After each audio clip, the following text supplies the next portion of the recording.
Σήμερα, 1η Οκτωβρίου, η Εκκλησία μας τιμά τη σύναξη της Παναγίας της Γοργοϊππικόου. Η εικόνα της Παναγίας της Γοργοϊππικόου βρίσκεται στην Ιερά Μονή Δοχιαρίου, εξωτερικά στον ανατολικό τοίχο της τράπεζας και προς τα δεξιά της εισόδου της.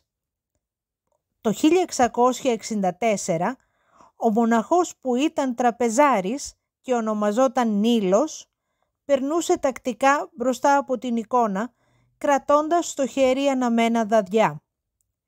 Μία φορά άκουσε μία φωνή να του λέει τα εξής: «Μη ξαναπεράσεις από εδώ με δαδιά και γεμίζεις καπνό την εικόνα μου». Ο Νήλος δεν έδωσε ιδιαίτερη σημασία στη φωνή. Σύντομα όμως ξανακούστηκε επιτιμώντας τον μοναχό και αφήνοντάς τον τυφλό.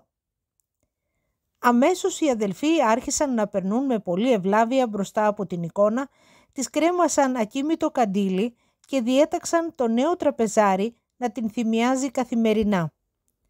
Ο τυφλός Νήλος παρέμενε μέρα νύχτα σε ένα στασίδι μπροστά στην εικόνα, παρακαλώντας την Παναγία να τον συγχωρέσει και να τον θεραπεύσει.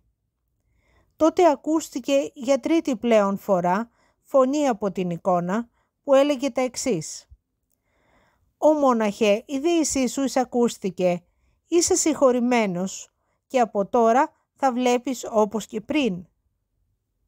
Να πεις σε όλους τους πατέρες ότι εγώ θα είμαι μετά τον Θεό βοηθός και προστάτης της Μονής των Αρχαγγέλων και σε μένα να καταφεύγουν για κάθε τους ανάγκη και εγώ γρήγορα θα εκπληρώνω τα αιτήματά τους, γιατί ονομάζομαι Γοργοϊππίκοος».